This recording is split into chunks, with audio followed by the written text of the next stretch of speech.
livro, certo? Isso aqui é escritura sagrada. O profeta é o exemplo, é a prática. Então temos a teoria e temos a prática. A teoria são as escrituras, a prática são as ações e são os exemplos dos profetas. E para nós, os profetas, nós temos 124 mil profetas enviados desde Adão até o profeta Muhammad. Todos eles morreram, menos Jesus, que para nós ele nasceu do verbo de Deus soprado no ventre virgem de Maria, nasceu de forma milagrosa de mãe virgem, sem pai. Para nós ele não é nem Deus, ele não é somente um sábio, não é filho de Deus, mas um enviado de Deus, dos maiores profetas enviados de Deus, assim como Deus enviou Abraão, Moisés, Jesus, Muhammad, Noé. Deus colocou para cada um deles uma missão.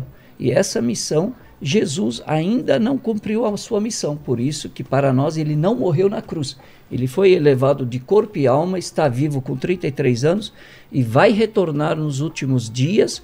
E ele para nós é o Messias. Então ele retornará, acabará com o anticristo, reinará com justiça e paz e depois morrerá naturalmente. E aí terá cumprido a sua missão. Para nós muçulmanos, nós não somos maometanos, nós somos monoteístas. E essa é a palavra do Islã. Islã significa entrega total e voluntária a Deus único. Então, a Deus único. Esse é o nosso Deus para nós. E aí, como o pastor disse, né? Deus, ele não preciso enxergar Deus, eu não preciso personificar Deus não para existe, acreditar nele. Eu existe vejo um visual. Não temos. Eu chego Deus. A ser tão não. Radical. Nós temos o quê? O relógio. O quê? O relógio. O relógio indica a existência do relojoeiro. Eu não preciso. Eu não preciso. Eu sei que um relojoeiro fez eu não preciso conhecer o nome nem o endereço. Eu não preciso. Saber que eu não preciso conhecer o relojoeiro para entender e saber e ter certeza que existe, um relojoeiro. A existência do relógio da criatura indica prova a existência do Criador. A minha existência aqui, as árvores, tudo que está aqui indica a presença de Deus. Eu não preciso ver Deus para acreditar que ele existe. Basta ver a criatura e a criação de Deus para ter essa certeza. Portanto, quando eu rezo para Deus, e aí, já que você falou, né, para cada um apresentar na sua... lógico, com todo respeito a todos aqui, pelo amor de Deus. Fiquem tranquilos, eu não quero, nós não existirá eu não quero desrespeitar ninguém, mas levando em consideração que cada um tem uma concepção ou não. Para nós, entre eu e o Criador não existem intermediários. Então, Deus e tem as criaturas de Deus. Inclusive, os profetas não são intermediários entre nós e Deus. Não. Para o judaísmo também não. Também não. Sempre são intermediários no sentido de trazer um ensinamento. Mas não que... Só nesse sentido. Eles são escolhas de Deus. Escolhidos no Evangelho também não. São enviados para mostrar o caminho verdadeiro que leva a Deus e mostrar o caminho correto e não os caminhos da nossa imaginação ou das nossas crendices ou daquilo que alguns tentam colocar para chegar a um benefício próprio ou alguma coisa. Então, os profetas, eles vêm para nos ensinar o caminho correto que nos leva de fato à adoração a Deus. Então, entre nós e Deus não existem intermediários. Então, aqui, com todo o respeito a quem acredita, certamente, é direito meu e discordar de qualquer um. Direito de qualquer um discordar de mim. O que não é meu direito, desrespeitar.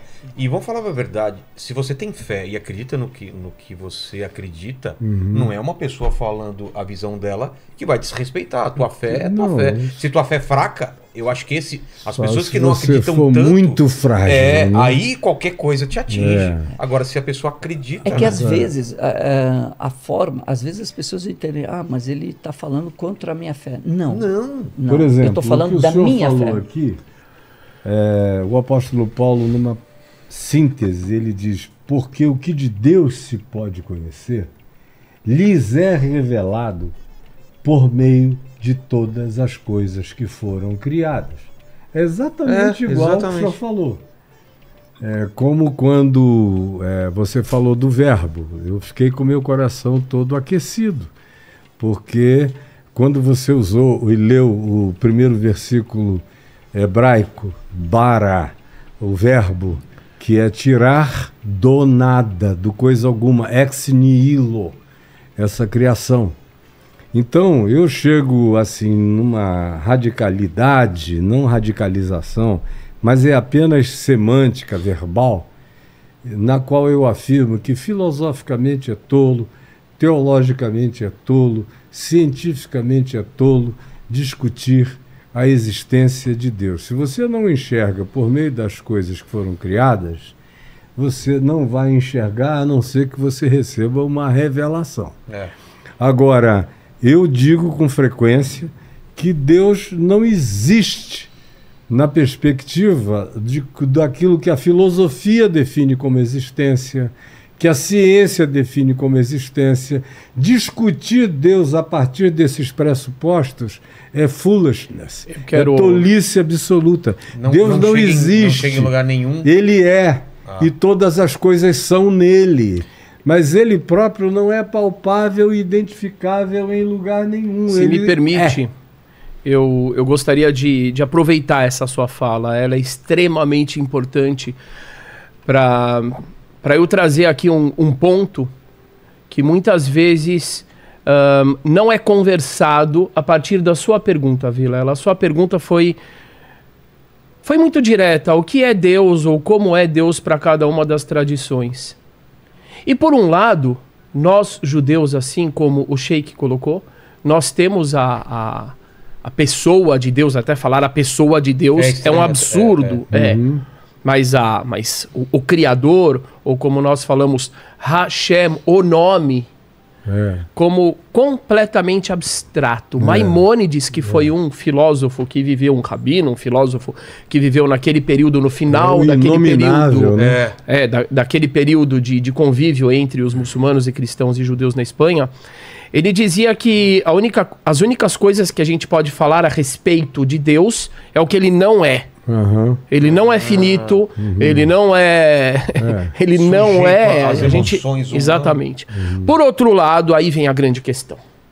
Aí vem uma das questões que eu considero das mais importantes e das menos discutidas, porque precisa ter uma certa dose de coragem para se discutir isso. E também de esclarecimento, porque se você fizer questões e você não tiver respostas, então você deixa as pessoas num abismo.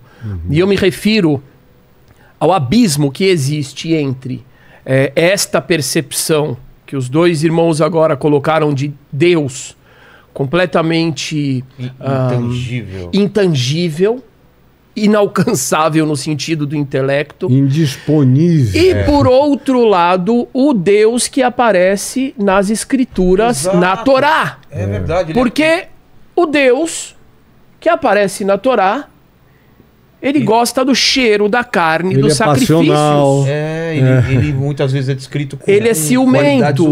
Ele é ciumento.